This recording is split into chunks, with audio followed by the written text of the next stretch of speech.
All right.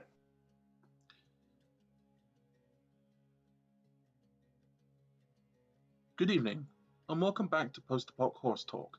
I'm your host, Gantagious, and this is my co-host, BG. Say hello, BG. Hi, everybody. Before we go on tonight, to avoid cluttering and to be more expedient later, if you can ask your questions during the show, BG will compile them for a Q&A section. Now, our guest tonight is another writer from the fandom who's recently managed to finish their fiction. I know, shocking, isn't it? Please welcome to the show, Telgin. Hello, Telgin. Welcome to Hello. the show. Hello. Thanks for having me. Yes, I hope you're going to enjoy your time here.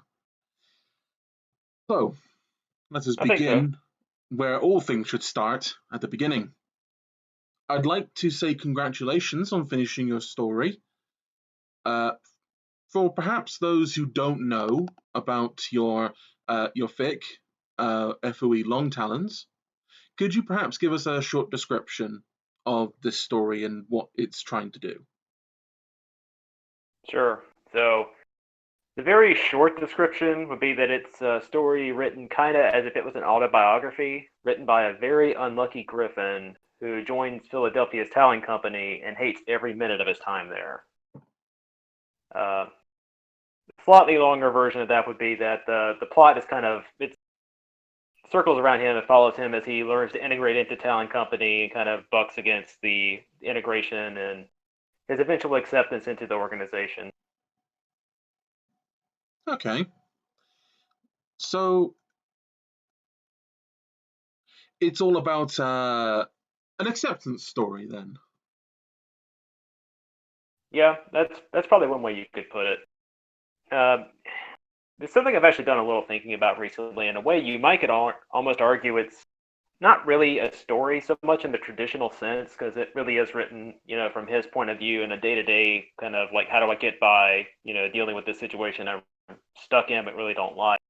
But if you had to sum it up, yeah, a story of acceptance and like making the best of your situation is probably the best way to put it. Okay, so Yeah, I mean, I got that impression too, reading it. A story of, a guy who sort of ambles through his life and thinks he's making the right choices at the time, realizing, that he's got to pick up the pace a bit, and how a good guy like the poor old Kaz manages to join the bad guys, essentially. Yeah, which of course is a difficult situation for him to deal with. So like that first, I guess probably the first part of the story in general is dedicated to that, just screw ups and learning to deal with it. I can imagine so. It's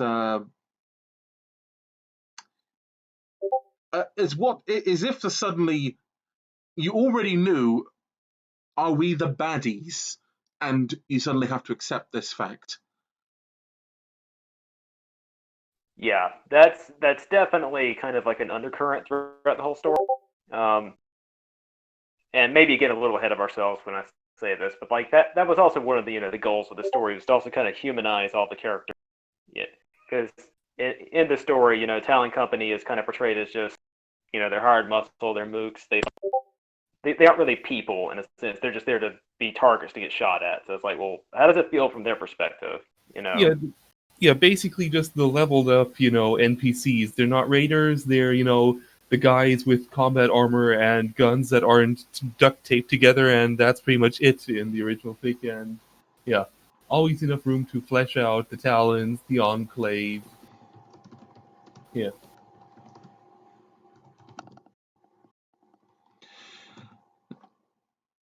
Sorry, my brain just farted there for a brief moment. Yeah. So let's move on to our next question before my brain decides to not want to work with me anymore. So your story's protag. I wouldn't say that the guy is a hero, but I wouldn't say he's a villain either. Why did you take someone so relatively normal to be your protag? Right. So, there is a pretty long story behind some of that I think we'll probably get into later, so I'll save it because it's also a little bit spoilery. But the short answer to that, there's really two. One is, funny enough, I'd actually had not really an argument, just extended discussions and disagreement with some friends about the roles of raiders in Fallout. The games, the original games, not even Fallout Equestria, and how they needed to be more fleshed out as people and characters. Oh yeah, So that was sorry, you carry on. yeah. Sorry, go ahead. Carry on. Yeah, so that was in the back of my head the whole time. So when I first got introduced to Fallout Equestria, someone recommended Murky Number 7 to me, and I started reading it. And while reading it, it's like, oh, okay, this is like told from the perspective of just like some normal person, like in a really crappy situation, and this is how he lives with it. And eventually, Murky Number 7 kind of changes direction a little bit. It starts to take a more epic tone to it. But when that happened, I was like, I'd like to actually see a story that's written from the perspective of just a guy who's dealing with, what life gave him. And at that point, I hadn't read any other Fallout Equestria stories like that. At the time, those were the only two, just the original story and Murky Number 7 that I had read at all. So I'm sure there are plenty others, that do go into detail, just like ordinary day-to-day life. But I kind of wanted to combine those ideas, if that makes sense. Yeah. So, sorry, my brain is not just working with me at all today. Yeah, that is a notable thing about at least the original, from my perspective. Raiders are not really dealt with in any kind of, nuanced sense. They're just fodder. They're fodder to be a blockade against the protagonist and reaching their objective.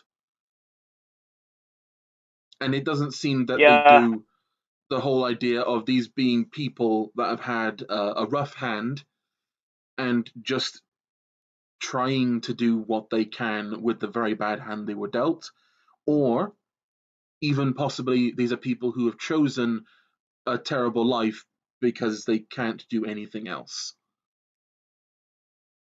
right. And unfortunately, I guess I kind of have a bit of a double standard there because Long Talons does have actual raiders in it who show up a little later on, and they're unfortunately kind of treated the same way. Like you don't really get any insight into who they are, why they do what they do, but at least I can kind of touch on the subject a little bit with the Talon mercenaries, which are they're given kind of a similar treatment in the original story.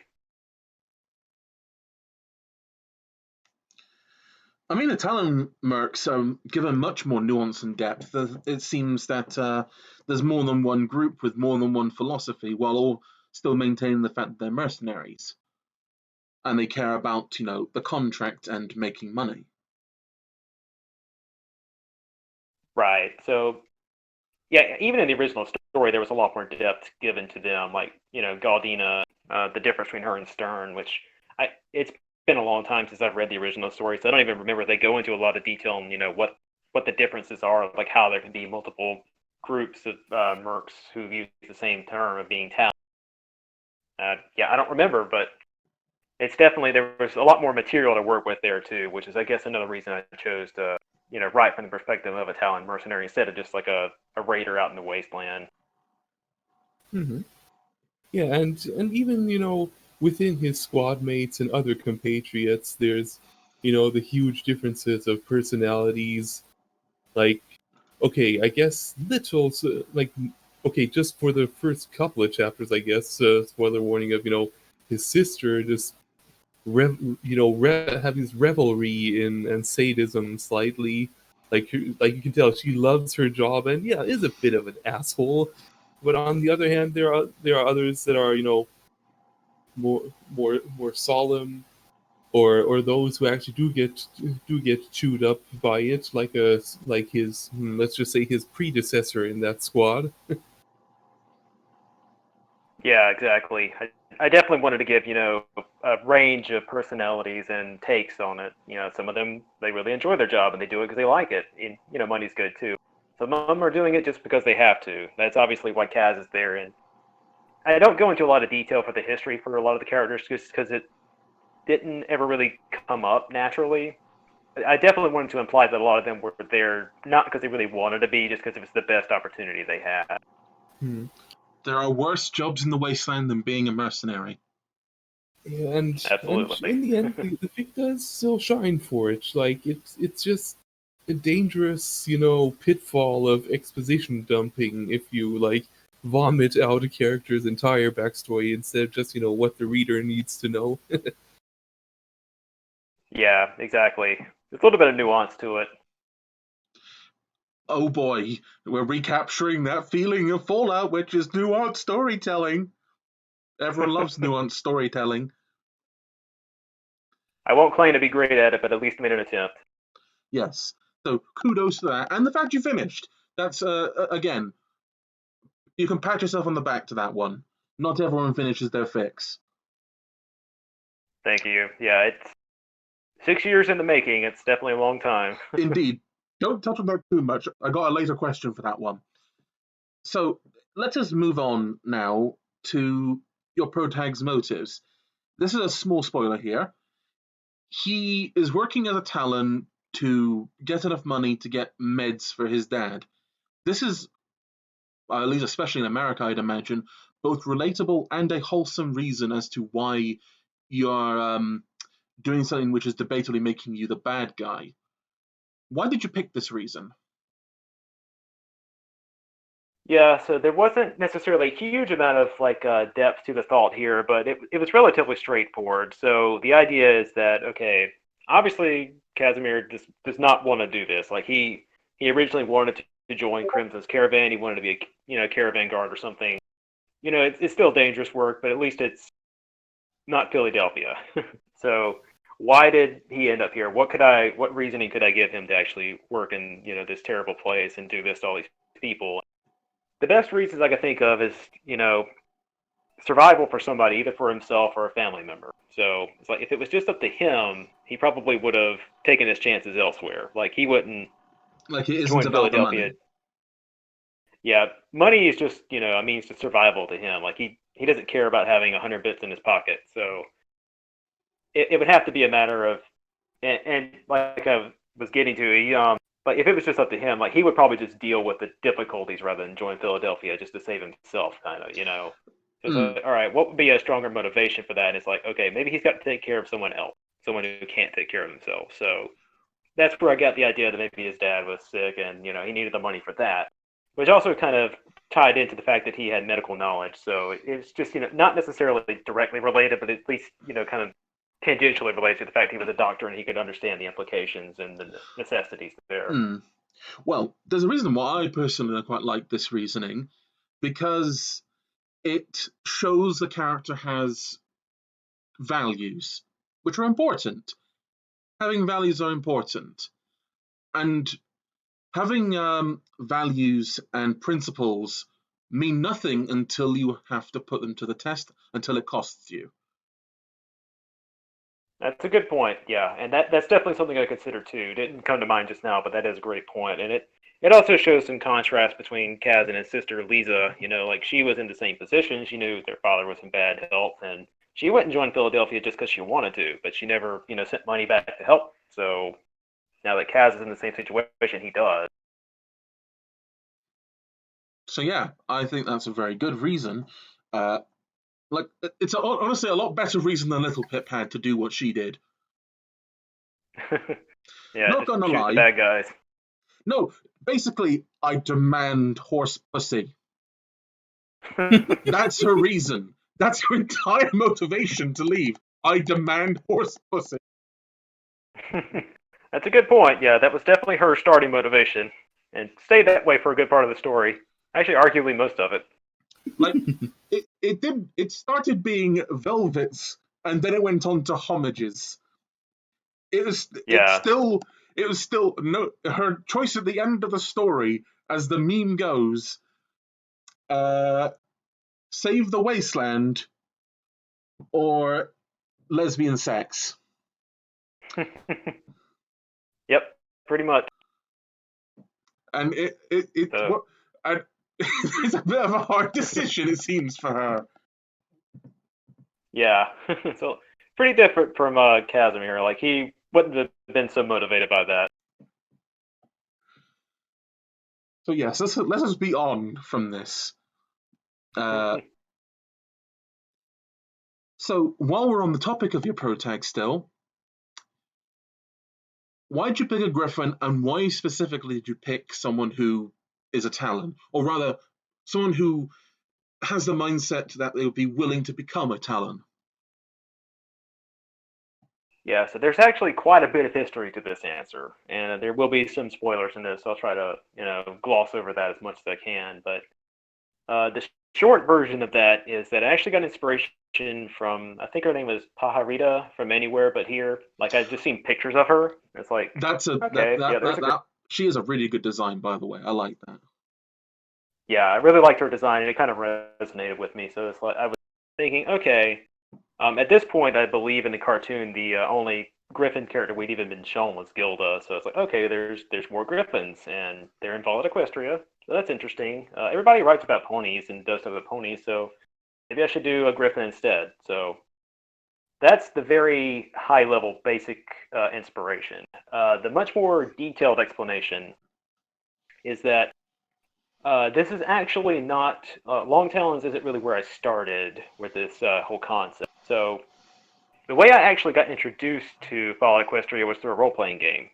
So with some of my friends, we had done a little bit of stuff with My Little Pony already, but they suggested that I join this Fallout Equestria role-playing game with them, and I was like, well, I don't know. I don't really know anything about Fallout Equestria. Like, I've played Fallout, so I know that. It's like, yeah, you'll be fine, sure. Like, okay, that was not true, by the way. Very different settings. It took me a while to reconcile a lot of that. But when I was joining that game, I was like, okay, well, I've got to come up with a character, and that's when I got inspiration from Rita from Anywhere But Here. Like, okay, well, I'll play a Griffin. Okay, so I guess she needs backstory. Where did she come from? What's her family? So I just invented two Griffins at the time. It's like, okay, well, she had two parents, of course, and their name is Casimir and Amy. So where did they come from? I'm seeing where this comes from. I'm seeing where this is going. So I had no experience with Fallout Equestria, so my only reference for any of this was just the wiki that I could find, and I was reading that, and it's like, okay, well, I guess most of the Griffins are Talon mercenaries. I don't know really what that means, but I'll figure it out later. And I didn't really give them a lot of thought at the time. That was pretty much the extent of the details I had for them. So we played the game for a while, and eventually I got to the point like, okay, I've got to read the story. Like, this stuff isn't making sense. So I'm going to have to read the story. So started reading the story, and I got really hooked on it. Read the whole thing in a couple days, I think. And that's when the Game Master recommended Murky Number 7 to me, because he'd also read it and he really liked it. So I started reading it, and that reinforced the ideas I'd already started kind of forming. And it's like, I really like this character in this RPG, and I like the ideas for her parents. So yeah, I think I could write a short story about this, and that kind of snowballed from there. But that's really where the ideas came from. It's kind of a bunch of random ideas just glued together and expanded on. Well, perhaps we can talk a bit more about your pen and paper experience a bit later, since now this is a new avenue of discussion that both I and BG can probably comment on later. We sure will. Sure. Yeah, sounds good.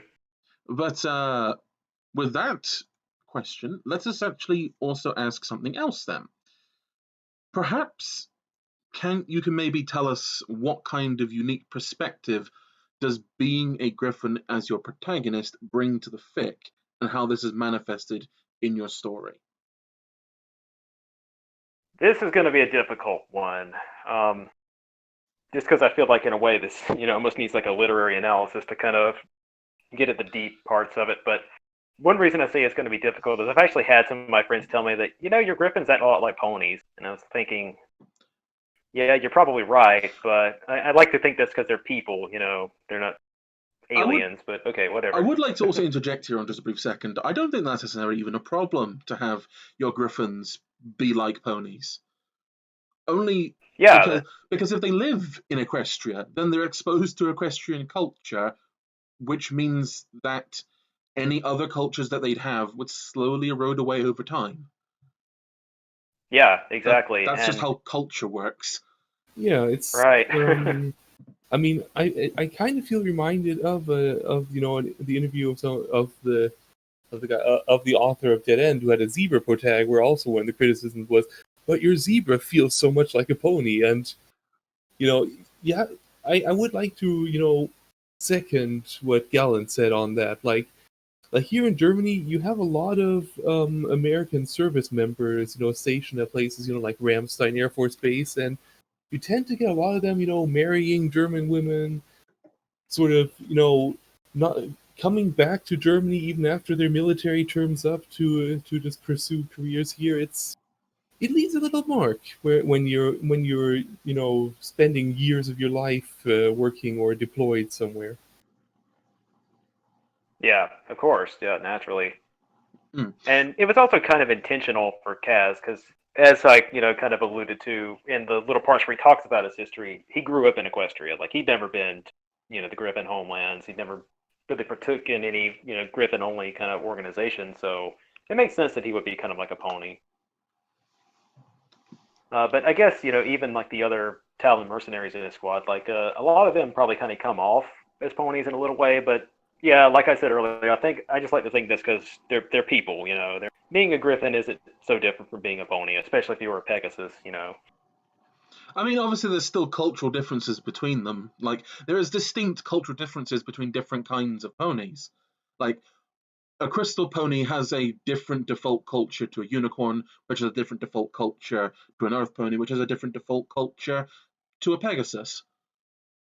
They all have different cultural identities between them, and it doesn't seem unreasonable to me that if you're exposed to a different cultural identity than where you are traditionally from, you will pick up part of that culture just as is, if not entirely adopt that culture. Culture is a flexible thing that is just kind of invasive to thought. That's what it does. It do that.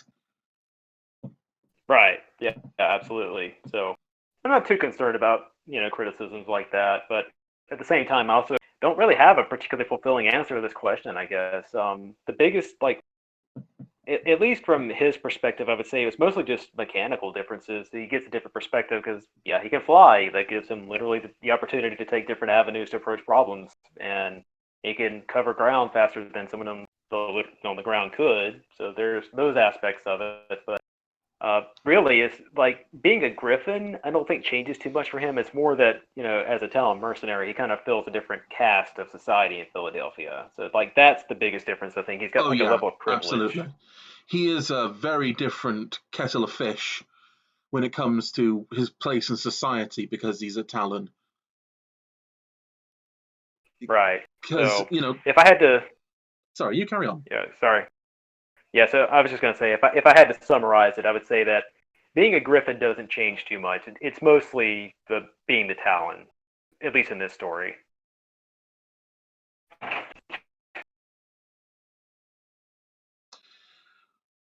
So actually, this is an unrelated, actually somewhat related tangent. Sorry. Um, I'm assuming you read actually Homelands yet? I have not actually, and I figured something like that would probably come up at some point. Um, Well, this is yeah, a like I mentioned, sorry, this is an official question, but this is more of a statement of fact. Um, the zebras yeah, are stated to have 13 different tribes that exist, and they all have different cultural identity, even if they have sometimes cultural traits in common with each other. But I also expanded upon this idea uh, that what about zebras that exist in Equestria? They'd have an entirely different cultural identity to those from their homeland. Like, for example, yeah, I that's imagine equestrian-born zebras would not have this innate fear of Luna and, the stars in general. They just see them as entities that exist. yeah, that's also a good point. So I guess in a way that is something that does kind of come up in Long Talons. Like Kaz himself, like he had always lived at Equestria, but some of the other characters, like Heidi, for example, like she actually came from the Griffin Kingdom. So like they have very different perspectives in that sense. Well, anyway, apart from that tangent aside, oh, pardon. So keeping with your squad mates, thank you for bringing that up, by the way, makes this segue a much nicer, more smooth thing. What were the inspirations for your squad mates, for your protagonist? But actually, perhaps you should Right. outline who they are first, and then go into their inspiration. Okay. Yeah. I guess just going by one. It's kind of that would be the easiest thing to do. So, I guess I'll start with Surge, the sergeant. He I- he didn't really like. I guess some of these characters they kind of fit just not intentionally, but they fit stock military squad mate tropes. Just because it's easy to do and it kind of happens naturally. But Surge, he was the squad sergeant, and he was intended to be, just a reliable soldier who, always followed the letter and the spirit of the rules and the law. Um, One interesting thing, at least from my perspective about him, is I tried to make him to be out something kind of like a Boy Scout.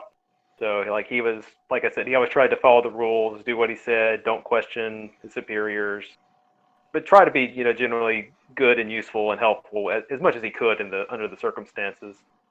And one interesting thing that you may not have even noticed is that, like, unlike some of the other characters, he never even curses at any point in the story. Like, so I guess he was just a pretty stock sergeant for a squad, except he's not a drill sergeant. He doesn't shout and scream at you to make you do things. Like he just kind of guilts you into doing it. I guess would be one way of putting it. So he No, go he's ahead. that kind of sergeant. Yeah, he tries to lead by example instead of threats, I guess.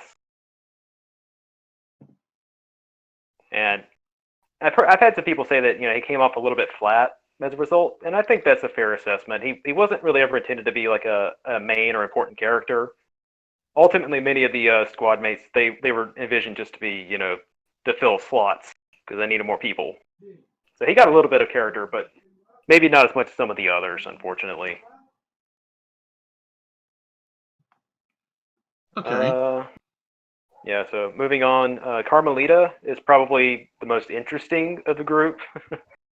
um, she Okay, actually, before I get too far in this, I'll back up a little bit and kind of give a little more explanation to what I meant about, like, I just came up with people to fill slots. Like, of course, I needed a minimum number of people for a squad, otherwise it's not a squad. But a lot of them also came up during that pen and paper RPG I mentioned. So it's like, okay, I need to come up with some names for some people. Here we go. So I just found like a name list and picked out some names that looked cool. And I was like, yep, that works. That works. So I already mentioned Surge. Carmelita, like she's the next I had in my list here. She was kind of deliberately chosen to be a Joker, someone who just kind of like some people. Like I've had a few people say that maybe I took a little too far for her, especially in the early chapters. And that's again probably a fair assessment. But the idea was that she used that as kind of a coping mechanism for like she really doesn't like being in Philadelphia, but so she kind of papers over that by trying to make fun of the situation and everything. But when the situation gets serious, she gets serious too, and she fills the role as the squad's. I guess heavy is the most basic generic answer to that. Like she carries their machine gun in the situations where they have one. Let's see. Isaac. Um, Isaac was probably a bit of a mistake. Is the best way I would put it. He was also invented to just fill a slot in the squad, of course. And at the time, this is pretty spoilery, so if you don't want to hear spoilers, cover yours, I guess. But when I came up with him, like I knew that he died in the Battle of Philadelphia. That's like the one thing I knew about him at the time. So okay, at least one or two of them needs to be killed at some point in the story for it to be realistic. So he wins the lottery. Unfortunately, knowing that, I think kind of subconsciously kept me from developing him very much. And what made that even more difficult?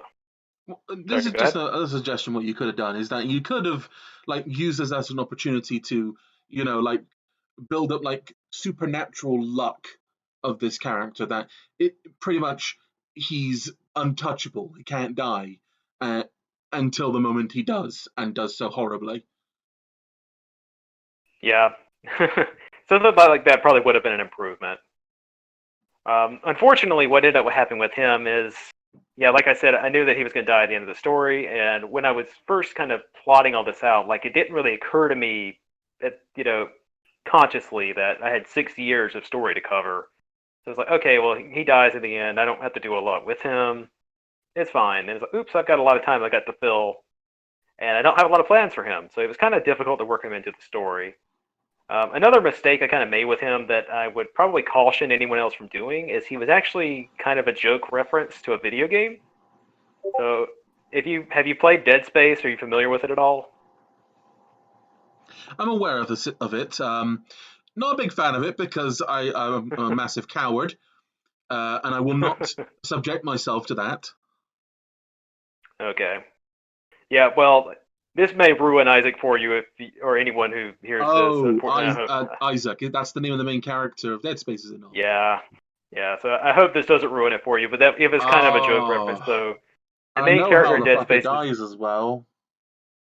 Yeah, so the main character in Dead Space, Isaac Clarke, like he doesn't ever talk in the story, and he's kind of like people made a lot of jokes about how he just smashes boxes and stuff by stomping them. So I was like, okay, yeah, I'll just kind of make a joke reference here. His name is Isaac Clawmarks instead of Isaac Clarke, and he's like orange colored, kind of like the suit that Isaac wears, and he can't talk, and he gets physical with stuff, and he gets angry, and, You and did, I, you I did really, him, you did him dirty, my friend. You yeah, did poor Isaac dirty. I did, and then I killed him in the end, so I feel pretty bad about that. If there's one thing I could change about the story, it would definitely be him. You, Yeah, sir, so are a cad and a bounder, and you should never have done that to now my boy Zach. Zach? Isaac. Isaac, yeah, sorry, yeah, that probably ruined him for a few people. Again, I wouldn't recommend anybody do that. I've heard other people like complain about references to like video game characters and stories like this, and just generally thinking it's probably just a bad idea in general, especially as a joke like I did it. Yeah, unless the fic itself is just completely taking the piss out of everything. Yeah, Yep. it's just So maybe I shouldn't have even admitted it, but it's true.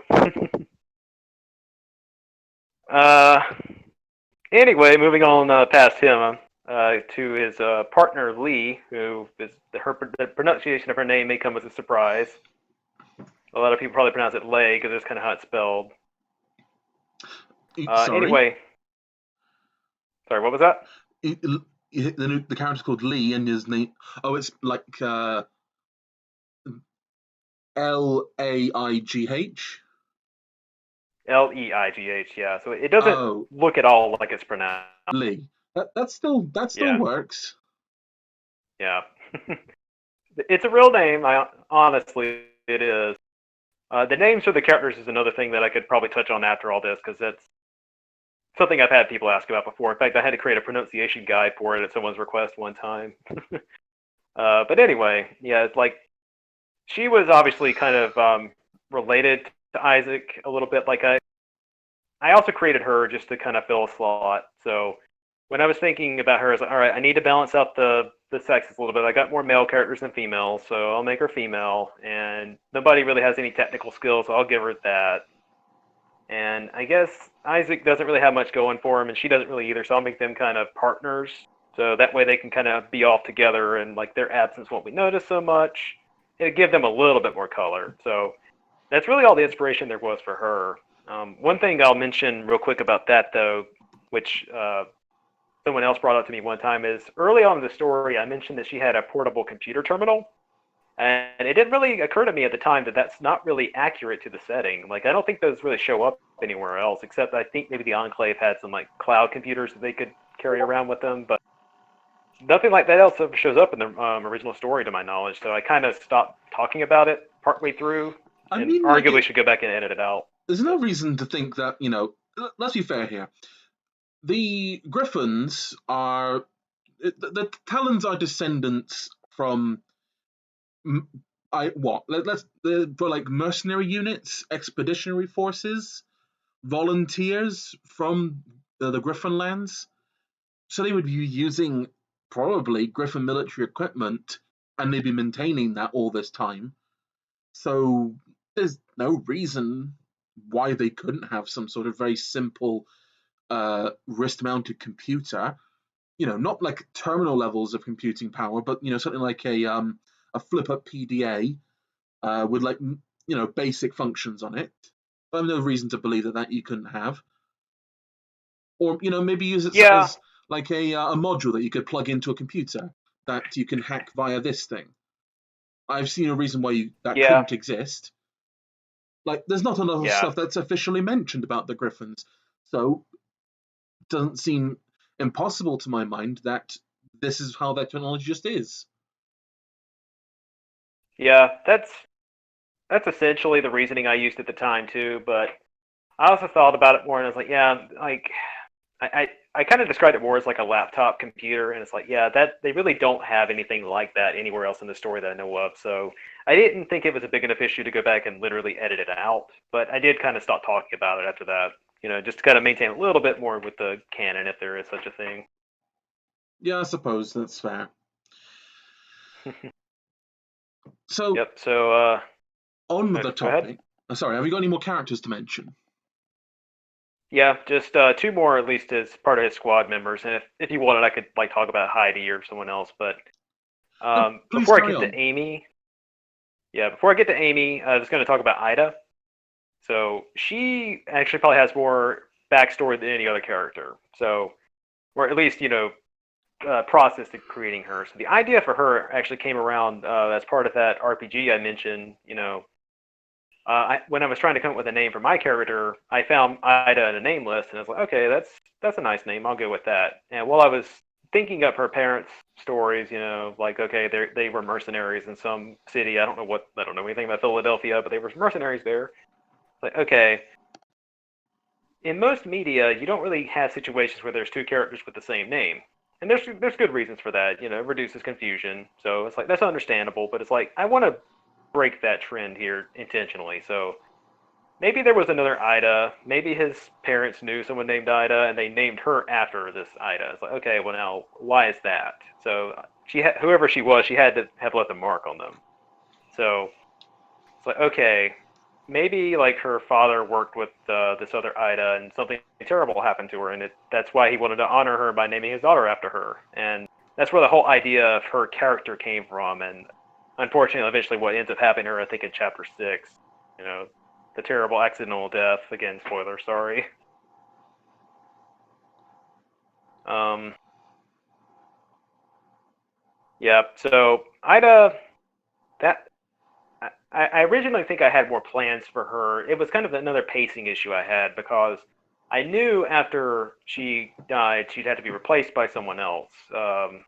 And another side issue there that maybe we could get into later that really Kaz probably shouldn't have ended up going back to the same squad after he accidentally shoots one of them, but that's another topic. Anyway, Amy had always existed as not really his wife in the future, but like I knew that like Kaz and Amy had a daughter at some point, so I knew I had to work her into the story, and it would have to come after Ida died. So Amy, at the time, I really only really had her name to start with, so I had to kind of work from there to flesh her out a little bit. And when I actually had some artwork I made of these characters at the time to kind of fit them into my head, and when I was drawing the picture of her, I added some injuries, lasting injuries. Like, okay, she was a mercenary. She's going to get hurt at some point in the story. So I gave her like a bad leg and I think some other scars. So eventually I had to fit her into the story. I had to figure out how she got these injuries. And that's maybe another topic a little later on. But like,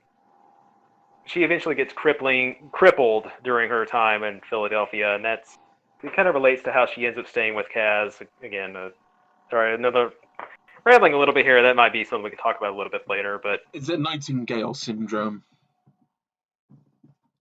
not sure I'm familiar with that use in that context. Okay, So what's that so mean? it's a phenomena that's named after the famous nurse Florence Nightingale, where her patients would just kind of fall in love with her.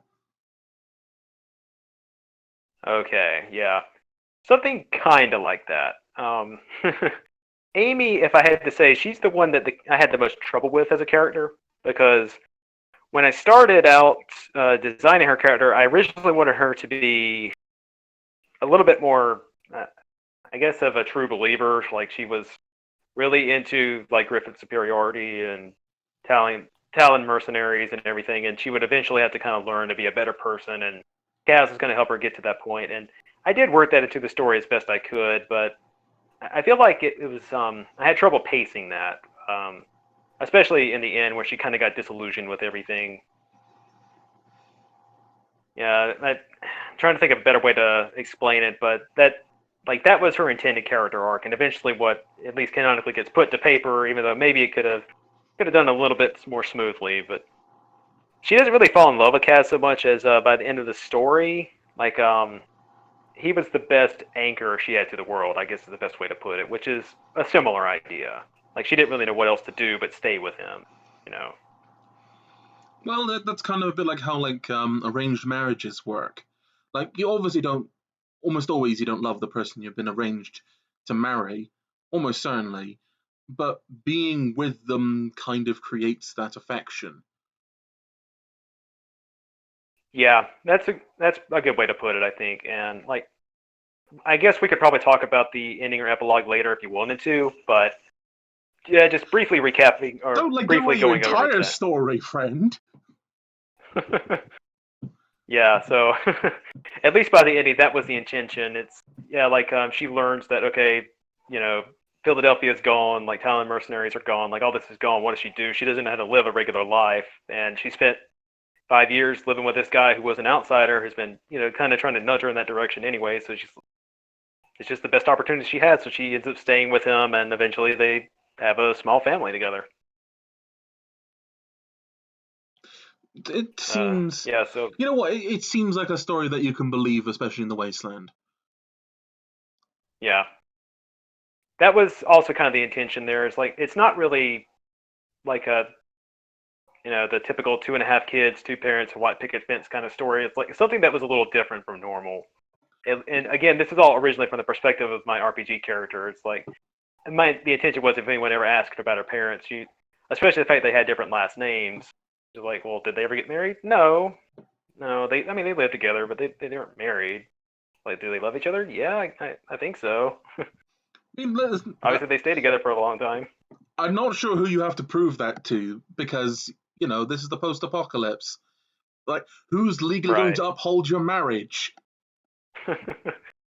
Yeah, exactly. So, who gives a shit if you signed on the dotted line?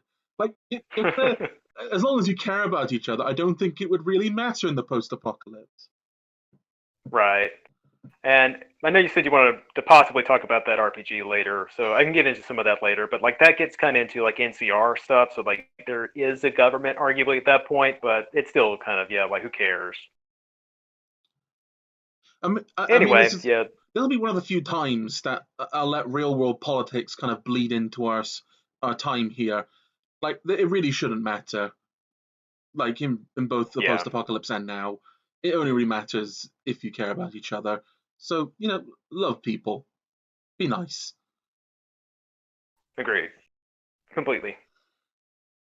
But And on the subject of being nice or not, I guess like the last character I could go over is Heidi. Like she's not really part of a squad, but she is a recurring character, I guess. If you want me to cover her, I mean, if she's not a part of the squad, I mean, if you want to, like we're here for fun. If you want to be and be like that, you can do that. yeah. Well, I'll just make it quick then. Like she was really just created to be a foil for Kaz in a way. Go on. Sorry, I accidentally tabbed out of the application. Thought it closed. So I've created her really as like one of the true believers in Talon Company and what they were doing, and she was like a professional soldier. She like complete opposite of Casimir. That was really all there was to her originally, and she develops a little bit by the end of the story, but yeah, I guess really not too much else to say without going into a lot of detail about like the plot itself. So, long story short, I guess that's all there is to say about the important characters. All right then. Well, let us be on to our next question then. This is more of a speculative question. What did you do about the Griffin homelands? How did you expand upon what is known with your story, given that you said that some of them were born in the Griffin homelands and have different experiences with it? Yeah, Heidi was the only one I think I ever stated canonically was born there or had ever visited. Kaz had not, of course. The Griffin homelands, that was one thing that was a little bit difficult to work into it, just because really I felt a little uncomfortable trying to expand on that and try to declare things that would eventually later become non-canonical, which ended up happening anyway, of course. At the time, like I mentioned earlier, I think Gilda was the only Griffin that had even shown up in the cartoon. So, it's like, okay, I don't have a lot to work with here. I think on the maps at the time, there was like the official Hasbro maps, they just said Griffin Kingdoms, and that's all that we had. So that's the same term that I I don't even think used it said for, that. It said Griffins be here. yeah, maybe that's all there was to it. So it's like, okay, I'll just call them the Griffin Kingdoms. I just assumed that there was multiple different states or duchies or whatever that maybe aren't like a unified political entity. But like that all kind of eventually did become non-canonical when now it's called Griffinstone. Although that may just be a single kingdom or city, it's not really clear. So maybe it's not contradictory. I mean, But yeah. anyway, Carry on. yeah. Yeah, so I just called it the Griffin Kingdoms, and the very basic backstory I gave to it all is that, and hopefully this doesn't contradict the original story. I haven't read the whole thing in many years now, but the idea was that they didn't ever like really commit to the war directly at any point. They really served as mercenary companies even then, mostly to the ponies. Maybe some assisted the zebras or just acted as I pirates or remember. whatever on their own. I remember that it was the zebras employed them in much greater numbers, seeing as there's the flying support for zebras was somewhat limited. Okay.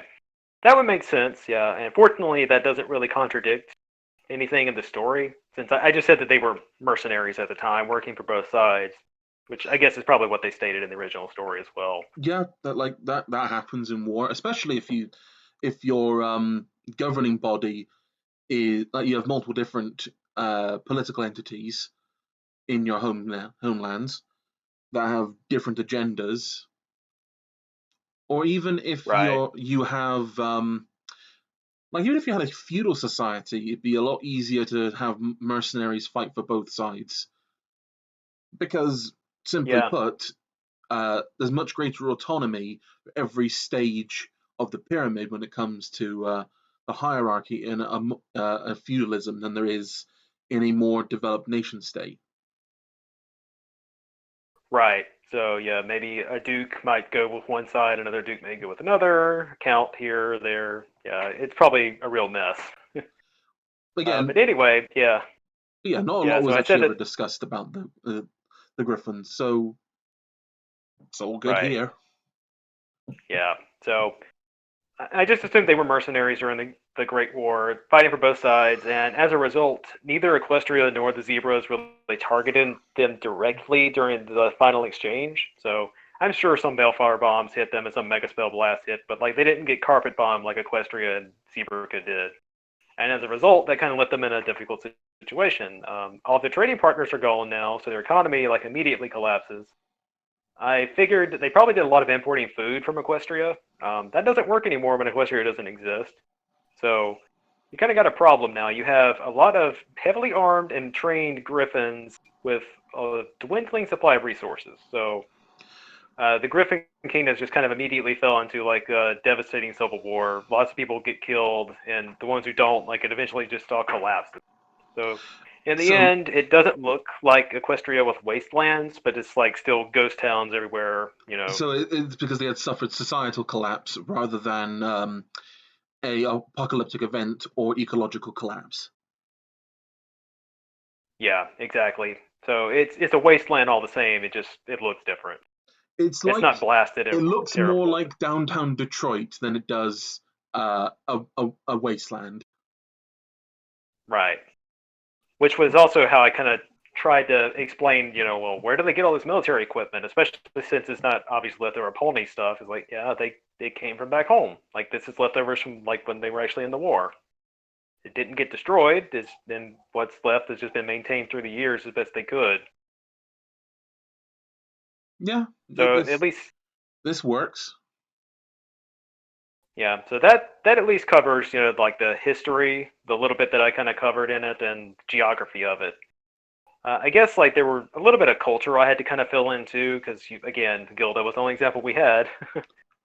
So one thing there that since I mentioned earlier about having to create like the pronunciation guide for the name, like when I was having to come up with names for these characters, originally I thought that Gilda was a Germanic name when I think it's really just an English name. But at the time it's like, okay, well I need to find like a Germanic name list or something. So that's where all these names came from, or most of them do. Some of them are more Eastern European, like Serge, I think is more of a Slavic name. But that's why they have, at least from like an English speaker's perspective, either unusual names or unusual spellings. Like Heidi's not so unusual, but it's a very German name. But like Lee, for example, the way it's spelled, a little archaic. So it was just a way to kind of distance them a little bit from like the ponies. In addition to the fact that the ponies, of course, don't have like normal people names. Like there's always the little bits of like cultural ideas about that. Equestria is kind of the America stand-in. Like it obviously adds in some more older European kind of cultural ideas in there, but it's more like it does seem to be more like the America analog. Yeah, that's always how I kind of pictured it too. So I wanted to give like a little bit of a cultural distance to it in that sense. Although sticking to European isn't very different, really. But I mean, that's a whole can of worms too. Ooh, so sorry. And of course, at this, sorry, what's that? Sorry, I yawned. That's very impolite. No problem. Yeah, so really the only other thing I had to really say about that, I guess, is by this point they've introduced other Griffin characters in the canon stories, and they all have names that start with G, which is a cute gimmick, I guess, but it's not something I would have even really wanted to stick to, even if I had known that was mostly the a coincidence. Plan. I'm sure that if they ever had to introduce like 50 characters, they would have difficulty sticking to G names, so they would have to kind of break the mold eventually. So it was probably intended just to be like a recurring gag or something in the cartoon. But yeah, that at least is an explanation for why I picked the names that I did. And just another small thing about that, I guess, is like I did try to distance them a little bit from ponies, like in the expressions they use. So like pin feathers and blood feathers, like those are anatomical things that a griffin or an avian of some kind would understand as a painful thing. So it's bad, and like they don't like say like they don't use the pony princesses as like gods or anything because they don't believe in them as gods. So like if they ever mention them, it's always like in a kind of sarcastic or mocking tone, like pony goddesses or I mean, like that. I obviously don't. One thing I don't believe that they wouldn't have religion of some description because gods are known to exist in this universe. So why not? Yeah, they would. Yeah, that's something that's never covered in the cartoon for obvious reasons. But in the original story, I believe the only thing they ever really mention about anything even remotely religious is I think there was some kind of one-off line about like a great egg or something, and I wasn't able to really find that line again. So I could just kind of I never really went into that. I figured that at least for long talons, none of them are really religious, so they don't make any kind of statements like that. I'm sure back home, whatever their religion was, they would be a lot more prominent. But that was something I didn't really know what to do with it, so I just kind of swept that under the rug.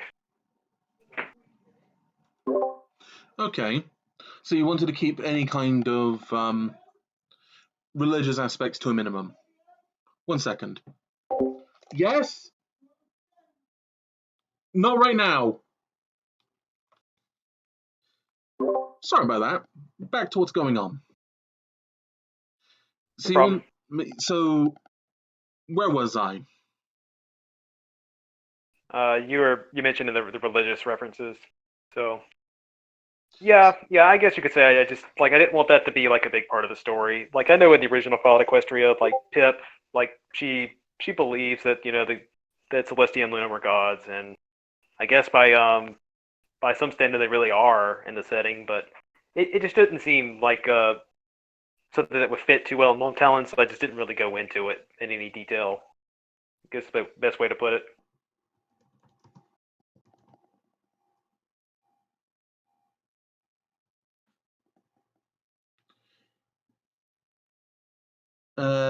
Sorry, 1 second. I do need to turn on streamer mode, it seems.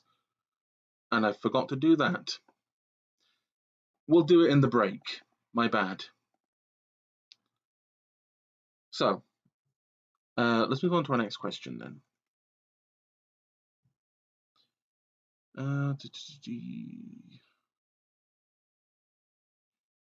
Long Talons is a very old fic.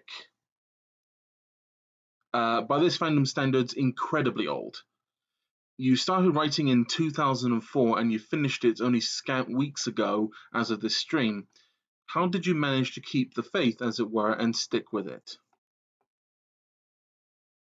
Yeah, that's a tough one to answer. I guess the easiest, well, the basic explanation is I don't like to leave stuff unfinished. So, that's a pretty vague answer, and it's true. But like, I always have like a little bit of motivation to keep going. But really, the answer there's really two reasons that I was able to finish it. One is that pen and paper RPG that it was all based off of, like that, I really enjoyed that, and it ended up meaning a lot to me in the end. So since this was related to it, I really wanted to get from the point where I had started writing to where it began, which was the ending of Long Talons, or at least, related to the time period. So, like, there was some ongoing motivation to finish it for that reason. Unfortunately, of course, that RPG did not last 6 years. I think it maybe lasted three or so. So when it ended, and it wasn't under completely amicable circumstances, unfortunately. We're all still friends, but like it just kind of fell apart. That did sap a little motivation from me. So I believe there was like a period where I went like 7 months between updates, which I suspect was probably around that time. I'd have to go back and cross-reference the dates to be sure. But anyway, even though that happened, like the setting still meant a lot to me, and I still wanted to write in it. So that helped keep me motivated. But the thing that actually really made the biggest difference, I think, mechanically, like in real life, that helped is this is something that I've seen recommended on by several writers, and I found that it's absolutely true. Is that you really need to find a situation where you can get in where you don't have any distractions to write. So for complicated reasons, about once a week, I typically have about an hour commute where I'm just riding in a car with someone else and I don't have anything else to do. I don't have any internet access except on my phone, but it's easy to put my phone in my pocket and ignore it. So I've got an hour a week with nothing to do. So, okay, this is the perfect opportunity to write. I can't get on YouTube, can't watch TV. I just got the computer and a text document. Go. And that made the biggest difference for me. I was actually able to stick to that pretty consistently. There was occasionally a week or two I would miss for one reason, like it's Christmas or I'm just not feeling it this week. But by and large, I was able to stick to that, and I could typically write a couple scenes a week that way. So it took a long time, of course. It took 6 years to write it that way, and it would have definitely been faster if I'd written it more traditionally. But that was the slow and steady way to do it, I guess. The lack of distractions, like it really makes a big difference, in my opinion. Hmm. Okay. I think I'm going to skip this question I've got written here, and let's move into the obligatory ones. We know how you got into FOE because you mentioned it here. How did you get into MLP? Yep, so that's actually kind of an interesting story, too. Have you ever heard of the computer game Dwarf Fortress? I know of it, yes. Okay.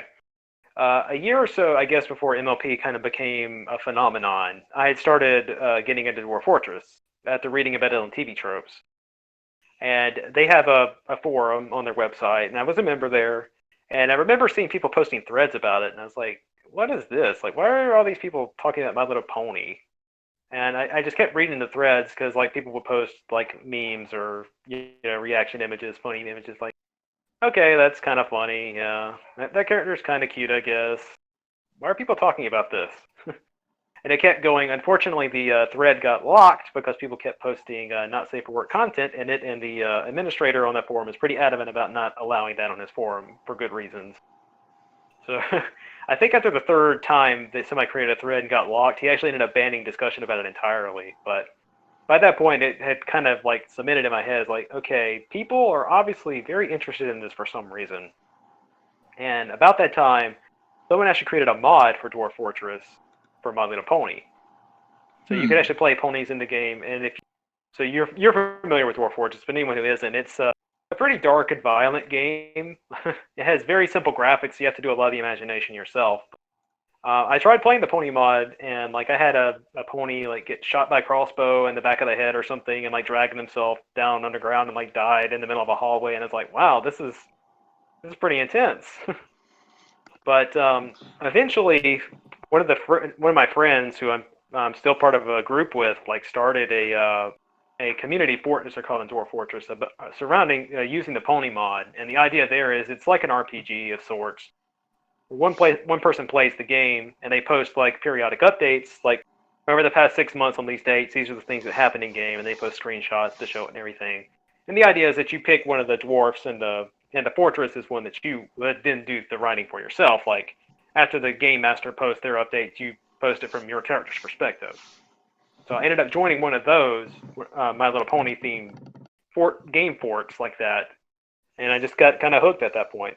And I started watching the cartoon. I eventually converted my brother over to it. He also kind of had the "What are you doing?" phase, and then he eventually fell for it too. So probably not the only person who's had an experience like that, but it's probably also not the typical one. That is a pretty atypical way of getting into this. But you know what? Since we've actually got more time now, since you don't have to go over FOE, perhaps you could tell us a bit more about the game that actually introduced you into this. Right. So you mean the RPG, right? Not the Dwarf Fortress Fort. Yeah, specifically the FOE RPG you got into that got you into FOE. Right. Okay. So that was based on using, I believe at the time, the semi-official pen and paper rules that kind of followed the Fallout New Vegas style. If you've played any of the pen and paper games, you're probably at least familiar with the one I'm talking about, even if you haven't played it. I think I know you remember watching the last stream we did with GoDog. I think you know I'm very familiar with pen and paper in this fandom.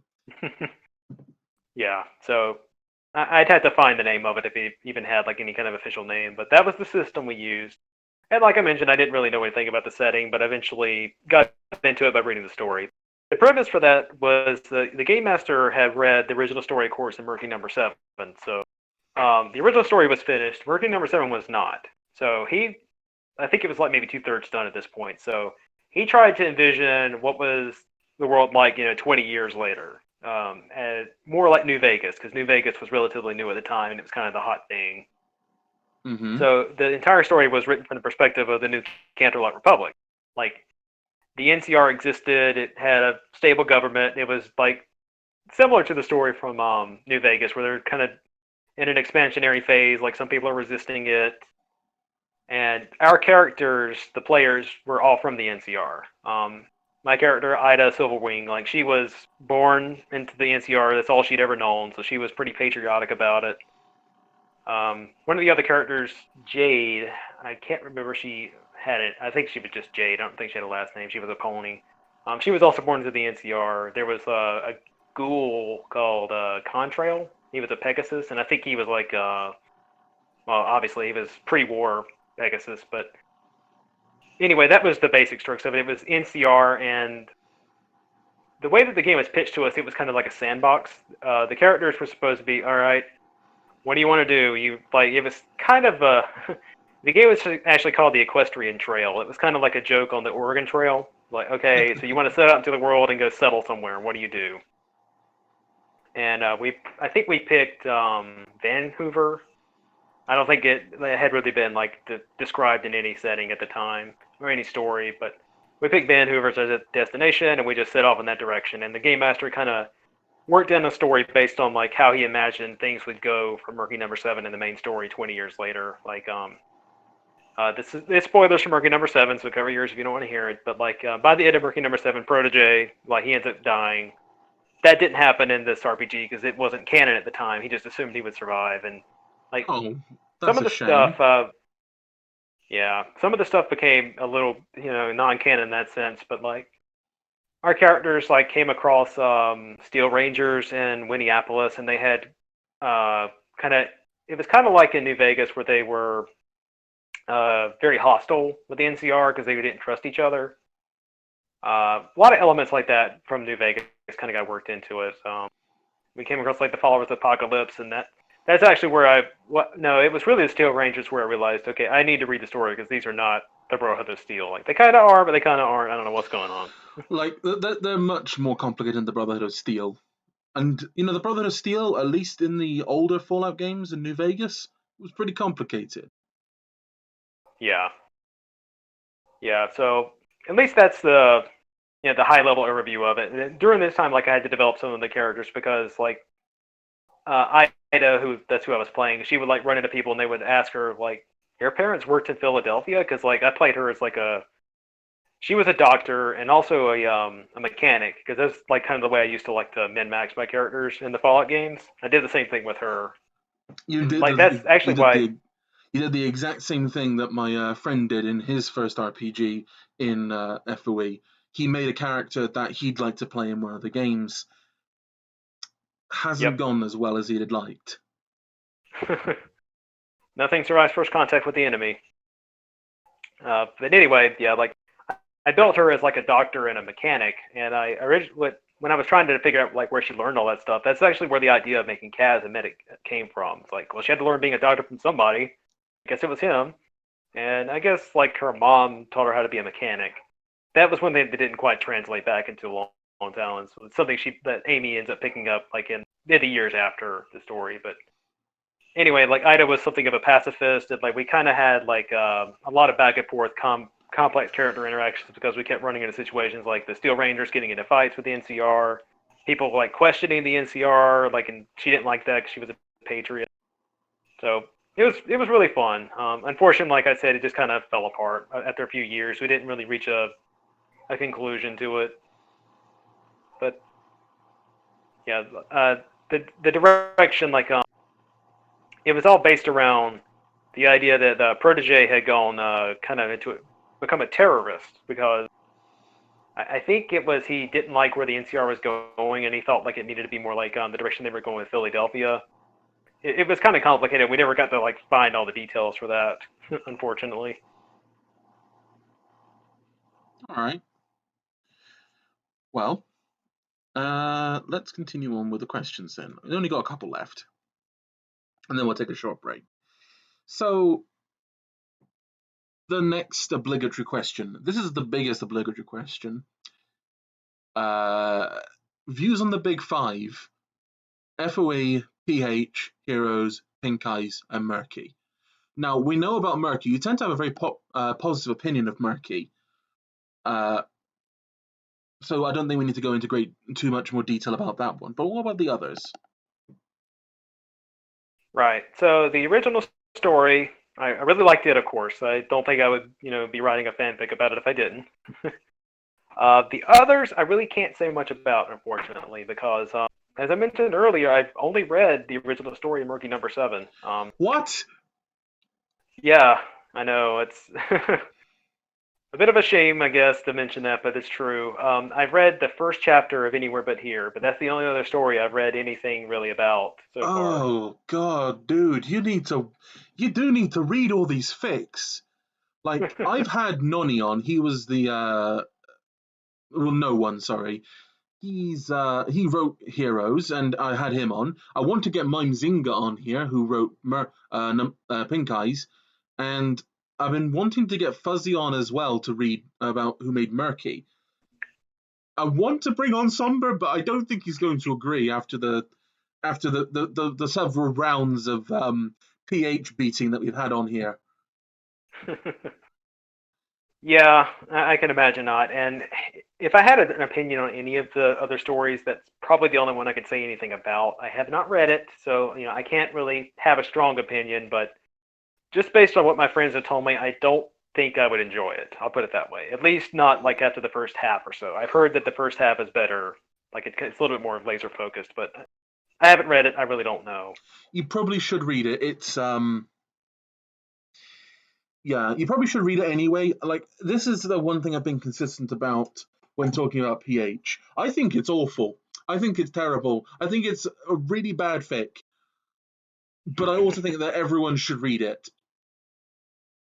Yeah, because regardless of what one thinks about its quality or the likes, it is undeniably highly influential in the Fall Equestria fandom, even more so than the original fic at times. Arguably, it has Yep. become more popular and more influential than the original. Like BG has mentioned a few times before, when people think of Vault Equestria, Blackjack is the character that comes up more often. And that Yeah, is I could. both surprising, shocking, and disappointing. Well, what Yeah, can we say? Little Pip isn't, a bombastic cyborg mare who throws whiskey bottles just like she throws lead. So, yeah, just the sneaky No, sniper. she's Sorry, just Telton, I cut you off. yeah, she's just no. a locksmith with a preference for horse pussy. Yeah. Yep. But anyway, So carry on. yeah, I mean, that's really all there is to it. Like that RPG I was part of, like there were some elements from Project Horizons in it, but I didn't really understand the references because I didn't read the story. And yeah, just after what I've heard, like I just don't think I'd enjoy it, so I just haven't spent any time actually reading. But it's always hard to find time for that, you know.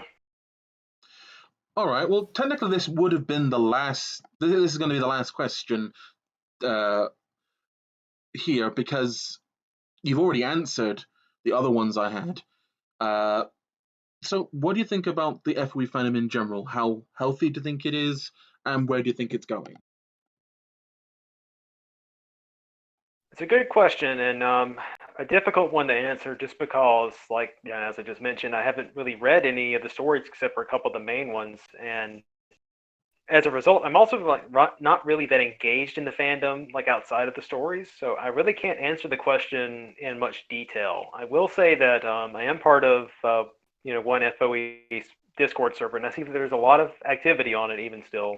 I don't really participate myself. I mostly just kind of lurk and watch, but I'm surprised by the fact there is still that much activity.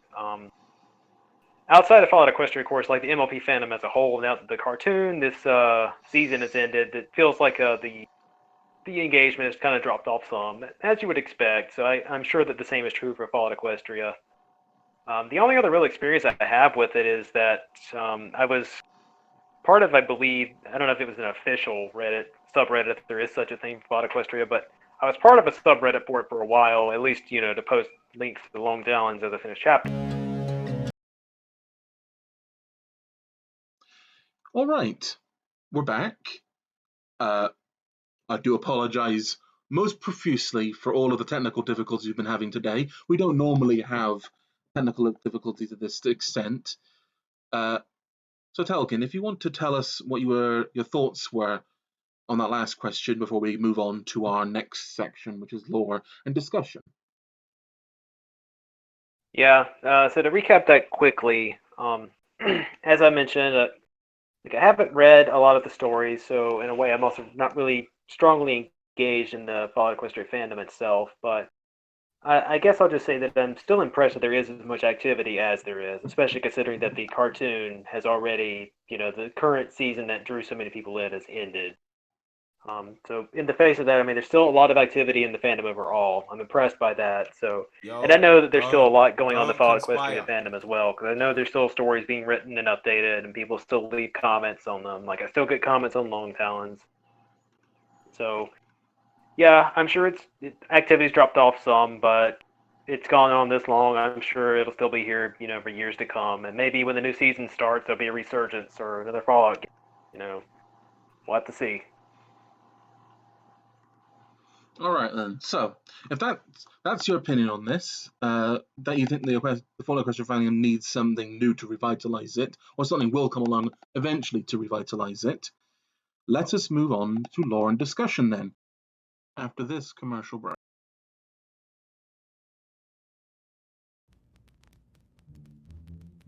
There's a reason Sparkle Cola has remained Equestria's most popular beverage since it was first introduced to the public. Not just its refreshing taste, but also because Sparkle Cola uses only the finest equestrian ingredients. And we add just the faintest hint of magic for that refined flavor you can only get from an ice-cold Sparkle Cola. Because we're a company you can trust, ran by real equestrians, you can be sure that Sparkle Cola's spectacular taste just can't be beat. And for every Sparkle Cola you buy, 1 bit goes to supporting our mares and stallions in uniform. So sit back and enjoy the great equestrian taste of Sparkle Cola.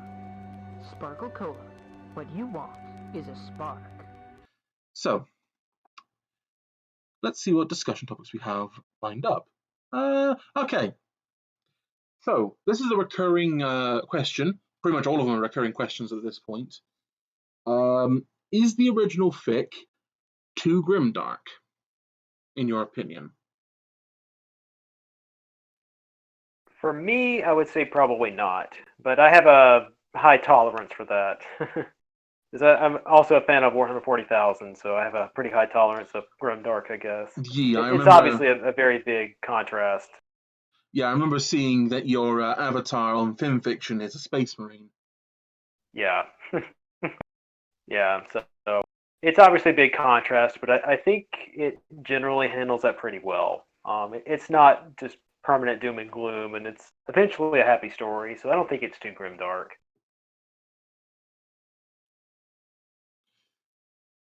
Well, if that by extension to that, then since do you think that Murky Number 7 is too grimdark?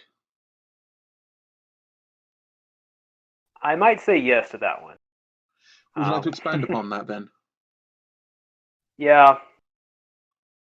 So I don't know if grimdark is really the word for it, but a few people have said the same of Long Talons. I think at times maybe it just go a bit too far. Not necessarily just for the fact that it's just too graphic or whatever. It's just like at a certain point, like we get it. You can move on to other topics. And ultimately, Murky Number 7 is about a slave, so obviously it's going to be pretty rough all the time. And it I don't want to say it revels in that, but it really does continuously go back to that subject. Yes, it takes a blanket and it wraps you right in it. Yeah, it's a very long story. I don't know what the word count is. It's probably a couple million words if I had to guess, but it keeps going back to the subject a lot, and especially with chain link shackles. Like I feel sometimes like maybe he was a little bit too much like grimdark for the sake of it. I don't want to criticize other people's stories. I'm not perfect either, but at least for me, that's this is a thing of personal preference rather than a critique. So I don't think there's a problem in saying what you've been saying, especially after the amount of times I take it upon myself to take a cudgel and just smash the kneecaps out of Project Horizons on this show. Yeah. So I would say that Murky Number 7, at least by my taste, it probably does go a little too far a few times. Or, it could be smoothed out a little bit, I guess. Do you think it enters into the realms of grimderp then? Sometimes. Yeah, at least with Chain Link Shackles, again, the fact that he does the things he does just because it's fun or he wants to do it or because he was born to be a slaver or whatever the plot was exactly with that, it just kind of does it for its own sake at certain times, it feels like, and that's kind of where it gets to the grimdark. I think it's kind of trying to do that for a purpose, as a kind of contrast. Like, for example, Murky's cutie mark is of some manacles, if I'm not mistaken. Or is it like a ball and Yeah. chain? Or is it that? I can't remember off the top of my head. Yeah, it was one of the two. I don't remember either. Point being But is yeah, you're right. it suggests that he was always meant to be a slave, and chain link shackles was always meant to be a slaver. So it's trying to set up this competing, like clearly chain link shackles likes the way things are and is absolutely fine with people being born to be a certain way. Murky, on the other hand, is someone who was apparently born into being a slave and was destined to be one by the suggestion of his butt to, but wants to break that. It's trying to make this competing idea of predestiny and being able to define your own destiny. Yeah, it definitely has, the good character arcs in that. I guess if I had like to kind of weigh in on that, I'd just say that it just goes on too long with it, I guess. Like it makes sense. It just yeah, I don't know. It like with chain link shackles in particular, it's just like it kept seeming like, oh, they're actually going to get away this time, or something good's going to happen, and then nope, chain link shackles. He magically somehow knew what was going to happen, and he intervened, and no, it didn't work out. Like that got old a little bit. That's not really grim dark, but I think that just kind yeah, of reinforces the idea that I thought it's all about predestiny. That his whole thing is just about that's the true. idea of predestiny. Yeah, that's true. But anywho, is there any other thoughts on that? Not really, I guess. I mean, just to go back to the grimdark aspect, I guess just really just the way that Murky is portrayed and treated a few times, like it feels grimdark, but I mean, kind of beating a proverbial horse here. Well, beating an actual and proverbial horse. Yeah. But yeah. All right. I suppose that's a fair enough answer. Next discussion point. Okay. Magical items as commodities. This is again another recurring question. Speaking of which, chat, if you want to actually send in stuff that you think would be cool to discuss in future, throw me a message. Throw me a message in the stream and we'll pick it up and we'll think about adding it to our repertoire of stuff we can discuss. We're always looking for new topics. But yes, magical items as commodities. What I mean by this is that we know that stuff in the FO universe, pretty much everything, is magical in nature or uses magic in some way to do what it does.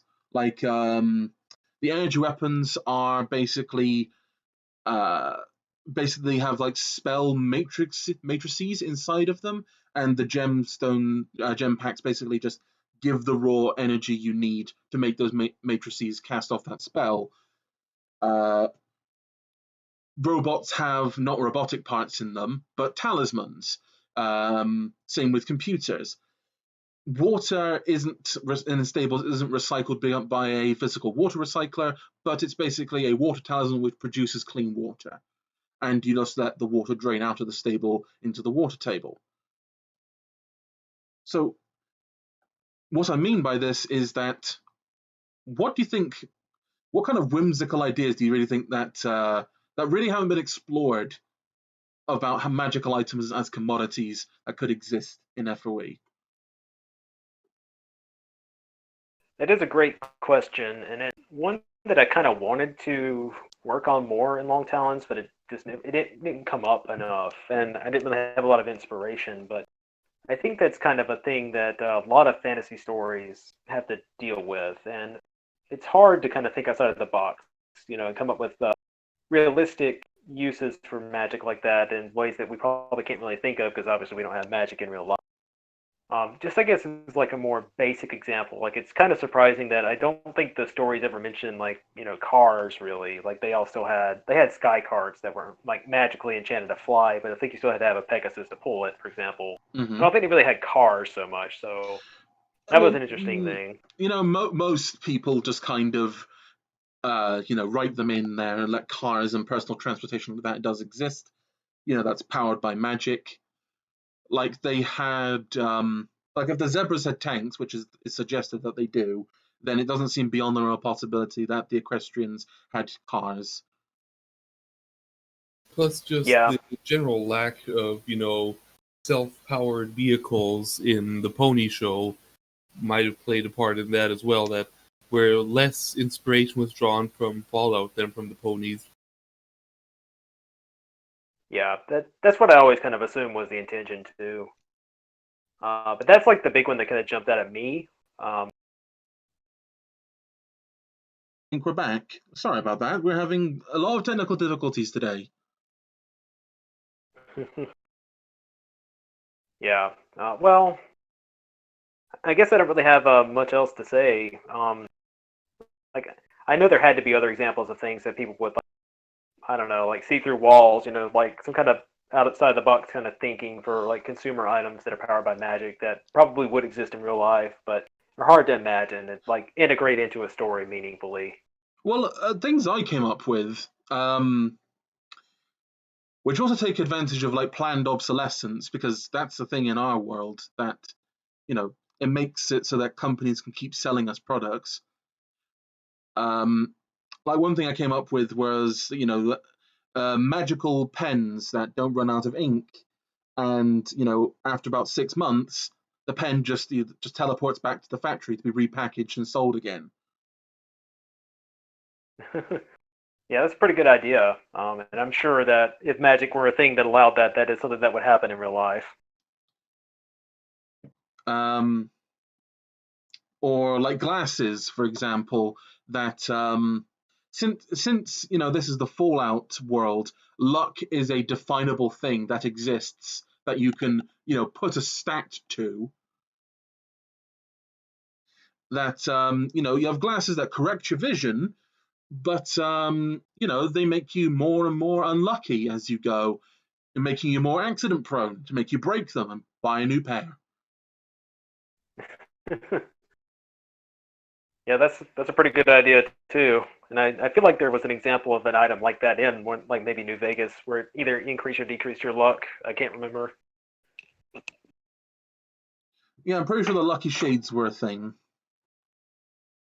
Yeah, kind of the opposite idea, but still, yeah, that makes sense from a company's point of view to make things to sell to people.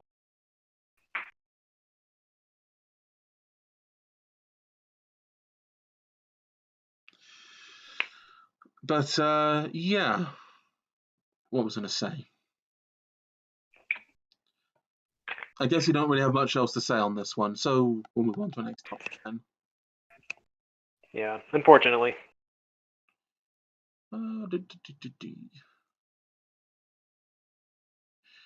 Okay, then this is something that I think would be more up your street, since you had a very normal protag that needed real money to get by. Wasteland economics. What does the average Joe have in his pocket, and how much does he earn? That is a good question. And just the economics of Fallout Equestria in general are always a little bit sketchy because it's kind of the same issue with like Fallout. Like how do these people survive 200 years and they can't grow food? Oh yeah, like Like there's just only so much. let's just So go look ahead. at Fallout 3 and then take it and place it in the box and put that box inside another box and then throw that box in the sea. Yeah. Because there's no So way you're going to understand anything about how those people live in Fallout 3 because it doesn't make any goddamn sense. Yeah, at least Fallout 4 has the settlers, actually growing fresh food, even if it's shitty potatoes. yeah. In Fallout 1 and 2, they had farms, in some of the cities too. So like they at And least try to nod towards the realism. and New Vegas, like you can see definitely that everywhere shows you where they get their food from. Like, for example, Good Springs. Like, they grow food and they farm bighorners. They Yep. have fresh water because, well, they're by the Good Springs source. The food on the Strip all probably comes from either West Side or it comes from the sharecropper farms. You've also got loads Right. of homesteads in North Vegas that have crops outside of them. So, assuming people are living there, they've been growing food out of their homesteads. Yep. And the original Fallout Equestria takes a lot of inspiration from Fallout 3, so I guess that's kind of why they, like KCAT kind of went with that model where like that talks about how they're eating canned food that's been canned for 200 years, but kind of like brushing all that under the rug. I would guess that for the average person in the wasteland, it's probably subsistence living, really, like homesteads where you grow your own food, or if you happen to be in a bigger community that can afford to have a little bit of specialization. I don't know. The average person probably would realistically still be a barter economy, not really money so much as like exchanging services for each other's services or goods. But I mean, so the average. I would argue. Sorry, carry. You make your. You can continue your point. I'll make my point afterwards. You carry on. No, I mean that's pretty much it. Go ahead. So what came to mind is, I don't think that the wasteland has capitalism as we currently experience it today. I think it has something that preceded it, mercantile capitalism, where there's two kinds of people that can, are the economic, what's the right word? The capital class of this society. People who own land, large amounts of land, like tops of the big wigs of society, and people who have the resources to move those goods around. So the merchant class. Those are the only people that are really rich in that society. Everyone else is just the wide gulf of being poor and having to work for a living. Obviously, depending on where you live, you'd have people that are artisans, and they would be busy producing stuff, and they'd be better off than the average person because they have something physical object to offer besides their labor. But they'd still be in that wide gulf of people who are poor. Yeah, that makes sense to me, and I think that the games do a decent job of portraying that. Most people are pretty sedentary, like they don't really go between cities too much unless they're part of like caravans who would be part of the upper echelon of merchants that you mentioned. So Mm. yeah, I think that makes sense.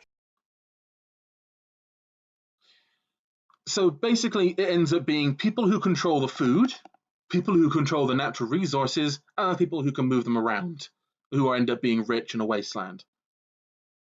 Like, obviously, Yeah, there's people who are lucky, but we can remove those from the equation because luck is just a thing that happens. Sometimes people get lucky and they have something that makes them extraordinarily rich, and that happens regardless of the system that you have. yeah, yeah, definitely.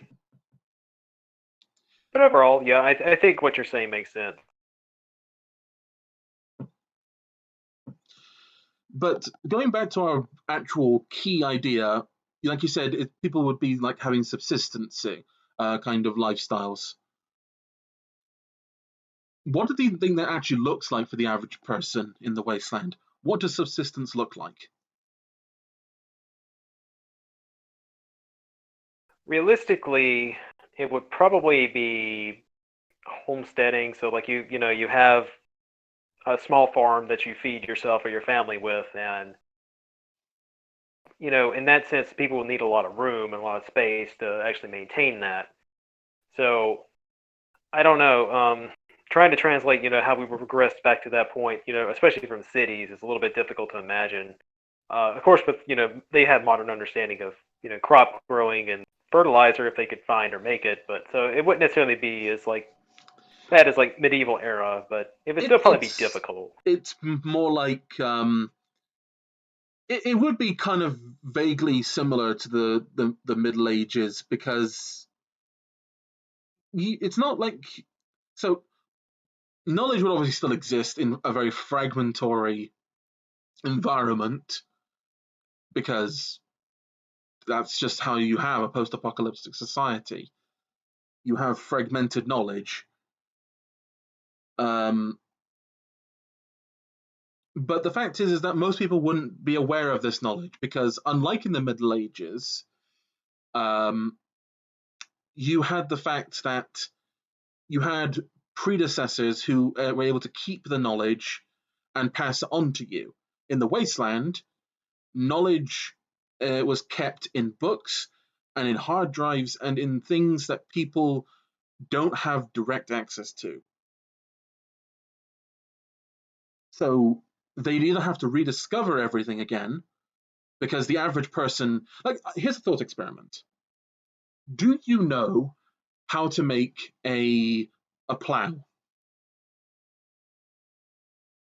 Do you know the technical expertise that needs to go into making a plow? Probably not enough to execute it directly, no. It would take some trial and error. It would indeed take trial and error. And that's a relatively simple farming implement that allows you to till the ground. But the average person doesn't know how to do that, because the average person doesn't hold the knowledge that they need to ensure their own survival. You trust thousands, if not tens of thousands, if not hundreds of thousands of different people to support your own living. And that's just what comes with having modernity. And all of that goes away in a post-apocalypse.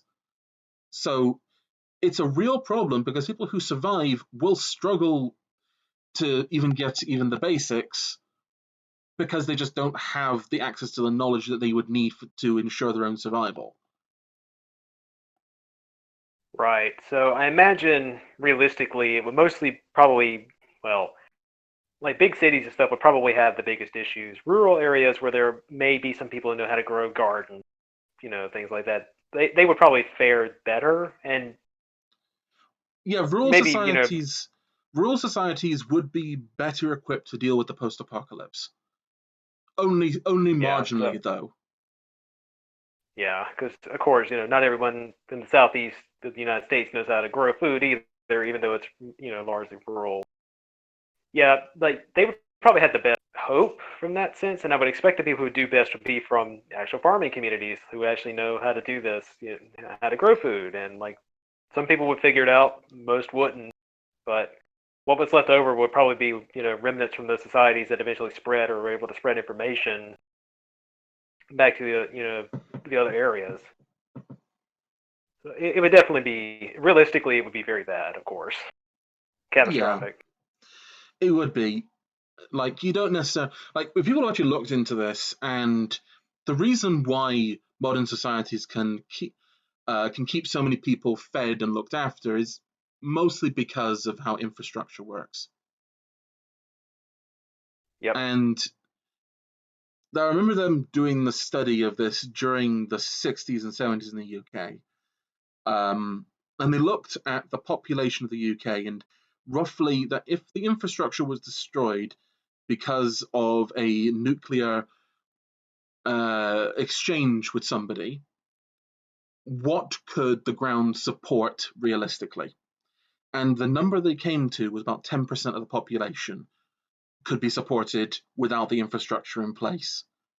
The amount of people who died from the detonations was relatively small. I think it was only like 20% of the population would be wiped out by the detonations. The other 70% would have died because they couldn't get enough food because of the infrastructure being completely destroyed. Yeah, that sounds totally realistic to me. And in Equestria, they were probably a little bit more accustomed to not having so much infrastructure because, the depiction in the cartoon is more medieval, but even still, it would, they're still used to that. Like, not everyone grows their own food. They're not all peasants, so. And especially Mm. by the time it followed Equestria, where they've modernized a lot, they would still suffer significantly. Oh yeah, like obviously the mechanization of agriculture is an amazing thing, and it's able to increase the amount of food one person can produce. Like one farmer produces enough food for tens of thousands of people easily. when you have mechanization take place.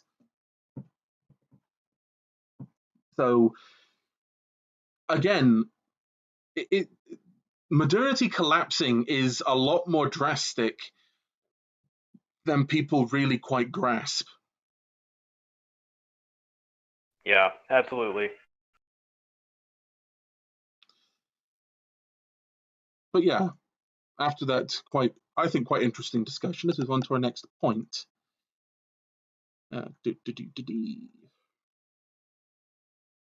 Somewhat related to our previous topic and magical items.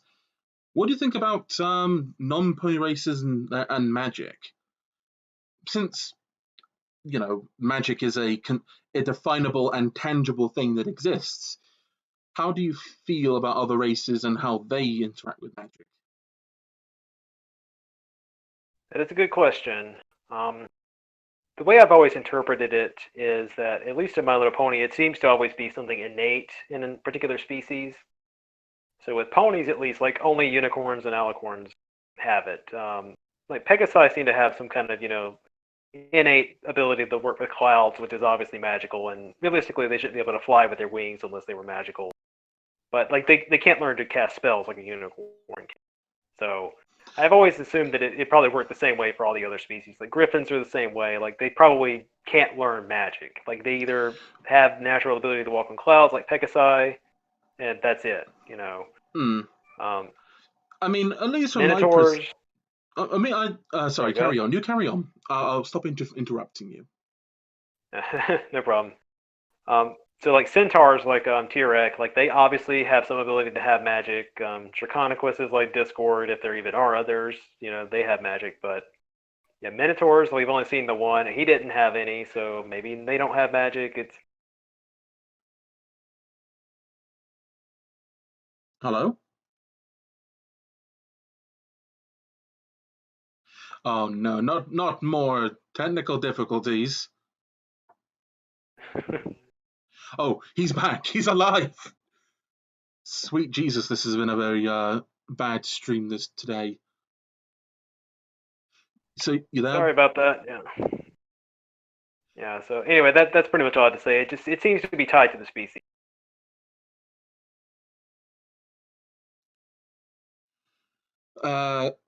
I mean, the way I've always seen it is that some races have very overt active magic that you can interact with. So you'd have races like Kirins, Alicorns, Unicorns, and Centaurs to a lesser degree have very overt magic that you can interact with. But all the other races have much more subtle kinds of magic. Like, as you said, Pegasi, clearly their wings aren't big enough to carry them, and they can interact with clouds, which has to be magical in some way, as you said. And then you've got earth ponies, which have, I think, probably the most miraculous ability, in my opinion, that they can make an apple tree grow in a desert in a year to maturity. That's impressive. That is beyond impressive, in my opinion. You're making a tree grow in a desert. Yeah, very subtle, but still very impressive all the same. Like, if you can do that in a year, like I'm not sure how many years it takes to get an apple tree to bear fruit. I'll look it up. Apple tree maturity.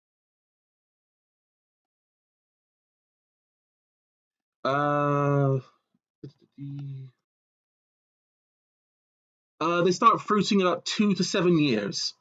So, given that, it means that their magic has the ability to increase the growth by an unfathomable degree. Because just look at it, like not only is the tree bearing fruit in its first year, but it's doing so in the driest environment that you could reasonably grow something in. So yeah, so it's definitely impressive in its own right. Imagine what that would be like if you had normal kind of environment, a temperate environment where the apple tree is supposed to grow.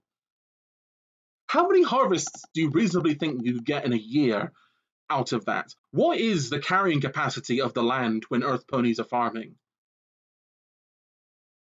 It's quite astonishing to think about. Yeah, absolutely. Very subtle, as I said, but still impressive all the same.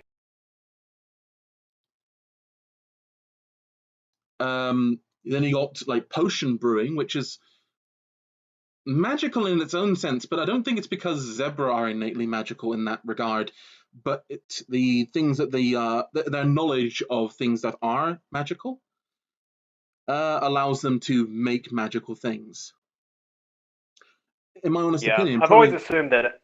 Sorry, carry on. Sorry, go ahead. No, I've always assumed that alchemy could be learned, because zebras don't appear to be natively magical, but like magic spells like Twilight Sparkle cast, for example, like those don't seem to be something a unicorn, a Pegasus or Earth Pony could ever do. Maybe they could learn to make potions. I don't know. Perhaps. And I think the least magical race, in my opinion, are probably griffins. Because, like, the least magical of definitely magical races. Like, zebras, I think it's somewhat debatable when it comes to the MLP universe, if they're magical or not. It's more like they have a mystique about them, more than being overtly magical. Like, griffins can interact with clouds too, so they at least have magic in that regard, but their wings also look more like they're more able to carry their weight. So their flight might not be because of magic. It might just be because they have strong wing muscles and wings big enough to carry them. Yeah, I could see that. I agree.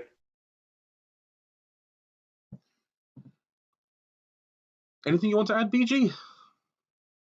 No, nothing to add. All right, then. Perhaps we can move on to our final topic, then. And this is another returning one, like all of these have been returning topics. This is something I think would be somewhat related to your fic, and given the fact I do believe you cover the Battle of Philadelphia in Long Talons. Dashite Enclave forces during Operation Cauterize. Like, I'm sure you remember from the original fic, there was that one ship, I think it was at the Pyrocumulus, that refused to continue firing on Friendship City after the harbor guns were destroyed, and the Altos Stratus basically labeled them Dashites and outcasts and fired upon them and destroyed their ship. That's what I'm kind of referring to here.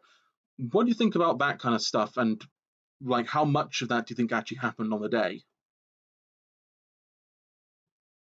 It does. They do mention it a few times in the original story. I did like reread a few of those chapters, to familiarize myself before writing the Battle of Philadelphia in Long Talons, and I suspect that there probably were a lot of Pegasi who struggled with that. A lot of them did not want to follow orders, and probably a lot did not, because even though they'd been fed propaganda their whole lives, like shooting at unarmed civilians is still difficult for anybody. So I'm sure there was a lot of reluctance. Like, unless you think that they're not even equine, then it's very difficult to shoot someone who hasn't got a gun or is even a threat to you. Yeah, so they probably had less difficulty shooting the griffins, but shooting at other ponies was probably difficult. Though you shouldn't completely discard the fact that propaganda is very, very powerful. To bring up an example in the real world, like BG can comment on this. I think he has probably the most scope to comment on this. There were people that you could argue weren't really bad people during the Nazi regime in Germany that went along with the atrocities that went there, even though they weren't people who necessarily agreed with everything that was going on. And it only took, a couple of years of propaganda to start poisoning their brain. I mean, it's not like I was around back then, and my grandparents are all dead, so I can't really say anything from first or second hand. But yeah, I presume people would get complicit over time, just simply out of comfort and generally also mostly all repercussions for themselves, not just in Nazi Germany, but also, for example, in East Germany, where like your children might not be allowed to finish their college degree if there was dissenting going on. So, you know, there is a certain amount of self-preservation that makes people not want to be snitches. Put it that way. Yeah, I mean, I could absolutely see that too, and I'm sure that happened a lot with the Pegasi. I mean, even in the exchanges some of them have, the Enclave Pegasi, you can kind of hear that in the original story. So the majority probably did go along with it, even though I'm sure a few, resisted. It's a hard thing to speculate on because, like, most people don't.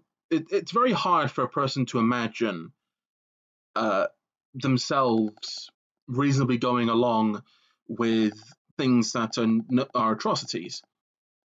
It's hard to imagine a world where you would be willing to go along with that, though we have evidence for the fact that people did do this.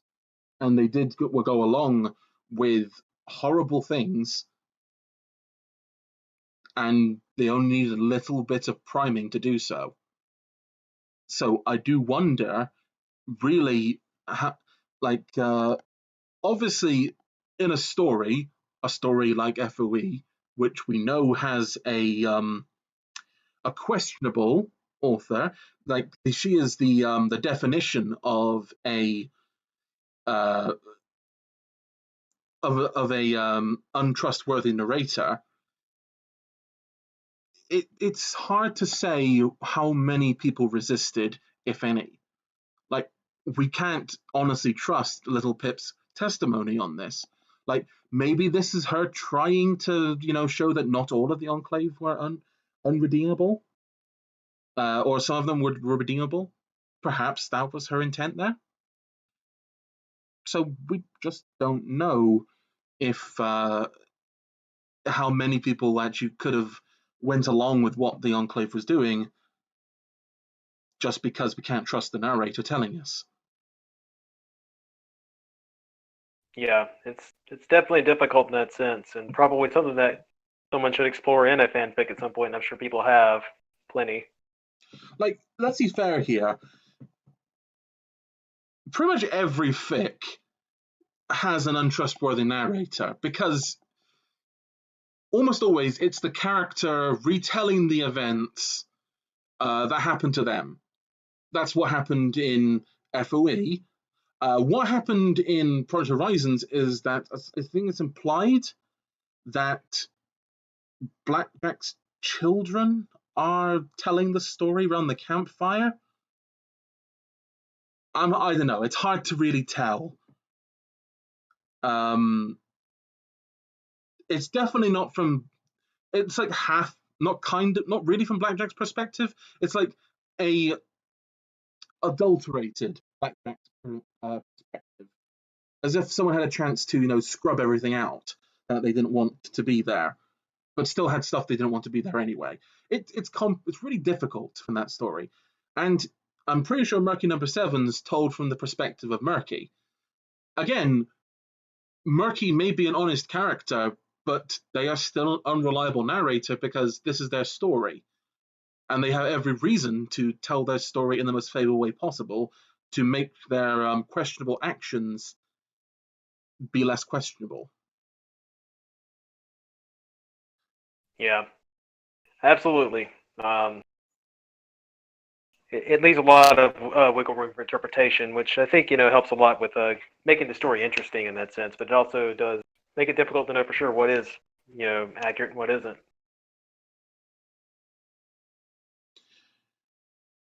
So Also, real quick, I hate to interrupt, but I'm running really short on time here. I've got maybe 5 minutes left. Okay, then. Well, if that's the case, then I think we should close up for the night. So, unfortunately, everyone, there will not be a Q&A section tonight. So, to close out, this Yeah, has sorry been. about that. I can answer, any questions in text form if you want to submit them, but Well, we'll see what we can do. If there's any questions on the video, I will ask them to you and I'll give answers on your behalf. So, all right, this has been Post-Apoc Horse Talk with your hosts Scantageous and BG, and our guest tonight has been Telgin. And until next time, keep your eyes trained and your gun in its holster, because you never know what the wasteland brings. And have a good night, everyone.